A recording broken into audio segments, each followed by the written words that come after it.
Hello and welcome to Family Money. I'm Danielle, and today I thought we would take a look at a retirement calculator. Specifically, this retirement calculator is from NerdWallet. So, I probably looked at a retirement calculator about 2 or 3 years ago, and I remember thinking, wow, there sure are a lot of variables here. What if one of these variables is very, very wrong? I don't feel confident in what it's telling me. And what I took away from it was, I guess I should just save more money. But I thought we would try again. So we're going to start off with I am 32 years old. My pre tax income. So I'm going to use my household income. So for this year, it's going to be $106,000 for my husband and I. Current savings is about $105,000 in investments. So that's our current retirement savings. So and then we say every month I save what percent of my income. So I looked at this, and between my husband's employer match, his contribution, I'm self-employed, so I don't have a 401k, and we're now maxing two IRAs. That comes out to 1425 a month. So that's telling me that that's 16% of my income. That's good. That's more than we've been saving before. I would like to get it to 20%. Oh, well, and don't I feel special? It says I'm 100% on track to my goal. But let's dig into this. So they say that I will need 3.24 million and I will have 3.24 million. So I'm apparently perfectly balanced. This is assuming that I want to retire at 67. That would be great. But I would prefer to retire a bit earlier. I'm sure everyone's heard of FIRE, financially independent retiring early. I'm not a hardcore adherent, but I can't lie. I would say that it would be really, the little part of my brain thinks it would be really nice to be able to retire a little bit early. 60 would be great. 55 would be amazing. But we're not pinching every possible penny in order to get there. But let's see how close we might be. So clicking down to these advanced, what other options are we thinking about? Oh, monthly retirement spending. See, this is a real hard nut, I feel like. How much am I going to spend in retirement? Well, if I was 60 right now, I might have a better idea. I'm only 32. There's so many factors, right? So their default is 70% of pre-retirement income. So what I have done is I went and I made a little spreadsheet. And these are my 2020 numbers from YNAB. So these are, things that definitely I still need in retirement. I still need to eat. I would imagine I would have a payoff car going into retirement, but presuming that my retirement lasts more than 10 years, I would think I would need to save to buy another car eventually. So utilities, extras, pet, household items, maintenance, that kind of thing. So these are my 2020 numbers, and you can see that totals, let's round up to $40,000.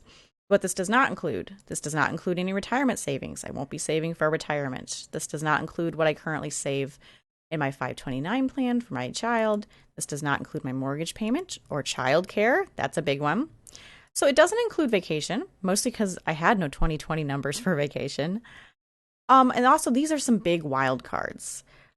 Medical insurance. What will my medical expenses be? I have no earthly idea. I have no idea what sort of support systems will be in place by the time I retire or what it would cost me. It just seems like a number that is really hard to estimate. And I don't know what the tax situation would look like, how tax rate might change, what tax bracket I would be in, what percentage of my retirement income I'd be pulling from Roth assets versus traditional assets. So that's another big wild card.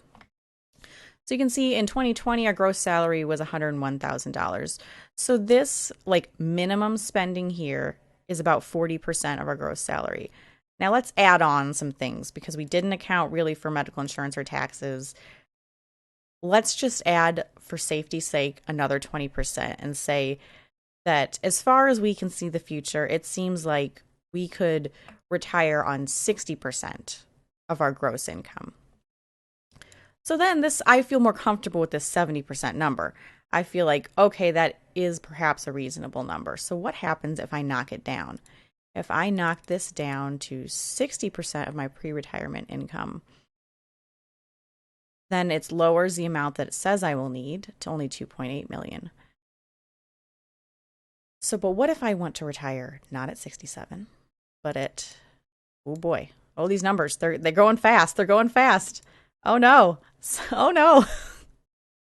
So taking just 7 years off of my retirement age, I am now only 69% of the way to my goal. That's kind of shocking, actually, that 7 years can make such a huge difference. But let's go down here and let's dig into some of the assumptions. So we're assuming a 3% inflation rate. I have done a little bit of research on inflation rates. Obviously, no one knows the future, but this seems like a pretty standard rate to assume, a 3% inflation rate. A salary increase of 2% per year. Okay, so this amount of money, this 60% of pre-retirement income, is assuming a 60% of my salary at age 60, which they're increasing this $106,000 by 2% per year. I think that seems reasonable to me. Just for our situation, I think my husband has room to grow in his career. I wouldn't be surprised if in the next 5-ish years he has a pretty significant bump in salary. Personally, I don't think I actually have a big room to grow as far as salary if I stay in my current position. But my current position is very flexible and I love it and it offers me a lot of benefits. So I think an overall 2% per year is a reasonable assumption. So it is assuming a 6% rate of return before retirement. That is pretty conservative. I often see other times using 7 or 8%, so I'm pretty pleased with 6%. I'd rather err on conservative. And it assumes a 5% rate of return in retirement. So we'll be making our portfolio a little more conservative, not getting quite as much a return when we retire. Seems reasonable. So there's one more field up here, this other expected income. And so primarily this would be if you were continuing to work part-time in retirement, you had some sort of sideline gig, or for most people, a pension or Social Security. And while I think Social Security is a popular program that lawmakers have an incentive to maintain, I feel a little nervous betting on that horse, right? So I would like to see that I'm going to make it to retirement without the benefit of Social Security. And right now we see that if I retire at 67, I would make it without the benefit of Social Security. But let's just see how much this changes this. So I think down here they have a link. Okay, it looks like this is actually from a government website, so that's good. So I'm going to enter my birth date. Okay, so I think I want to, I'm not sure if I should just do me or if I should add my husband and I together. I guess we'll do us separately. So I am going to do 48,000. And then it wants to know when I want to retire. So if I choose the 60 option, that's 28 more years of working for me. So that should be 2049. We'll just say it's January. Okay, and so it says down here, by retirement date, we mean the month in which you intend to stop working. We assume that this is also the month for which you want to receive your Social Security benefits. However, if you enter a date before you're eligible for benefits, you'll want to start receiving your benefits at the earliest possible age, 62. Okay, that makes sense. So then it wants to know, do I want to see my benefit estimate in today's dollars or for inflation? So I think I just want to be conservative. So I'm just going to pick today's dollars just as a hedge against conservatism. So if we look up here, it's going to tell me that if I start taking benefits at 62, which remember that I wouldn't be receiving the maximum of Social Security if I started at 62. You have to delay further to receive your maximum benefit. But if I did that and I started receiving benefits at 62, I would receive $1,287, assuming no future increases in price or earnings. So I would say that is a super conservative estimate. And I'm just going to go ahead and double this amount for my husband. He is making a bit more than me right now and probably will in the future. But again, I just want to be conservative when using Social Security money. So let's just say let's round this down to $1,250 and we'll double that. So that's $2,500 a month. So let's go up here and let's say that my other expected income is $2,500 a month. Oh, okay. So that made quite the difference. So I would, if I retire at 60 and I at 62 can get $2,500 a month from Social Security, I will only need just over $1 million to retire and I will have almost $2 million. So that is really, really encouraging to me, actually. I guess I want to play around with just a couple other scenarios. So, what happens if maybe I want to go on some fancy vacations, or I have grandchildren that live far away and want to travel, or something like that, and I don't spend 60% of my pre retirement income? What if I do spend the 70%? Okay, I'm still on track with Social Security at 60 years old.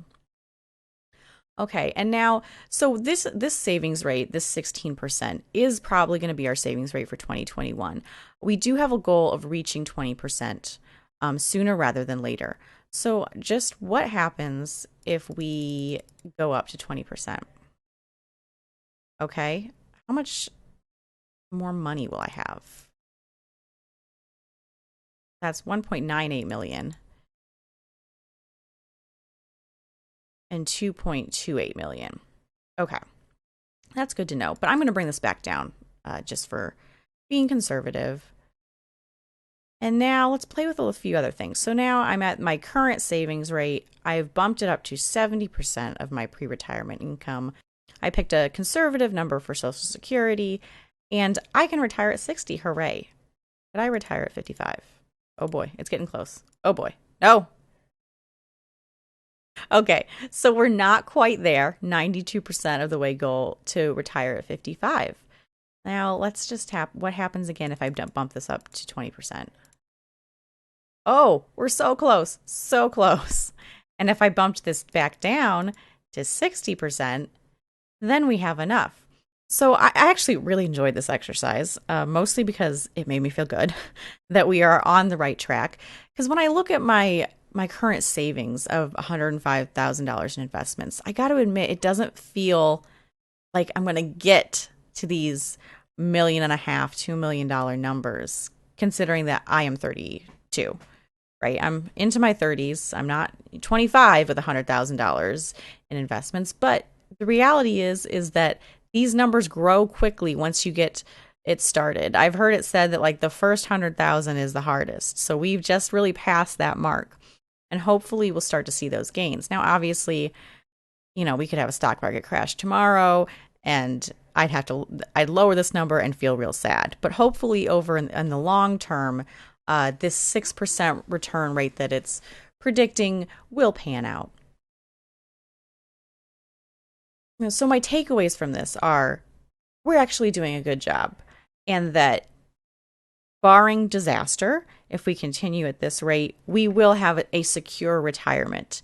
And that if we can get Social Security, if we can bump our income a little bit and keep our spending controlled in retirement, then we could conceivably retire at 55 or 60, which is really exciting and makes me want to push to save a little bit more and a little bit more so that possibility feels more secure.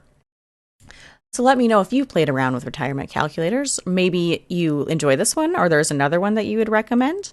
Like and subscribe if you'd like to see more, and I'll talk to you soon. Bye.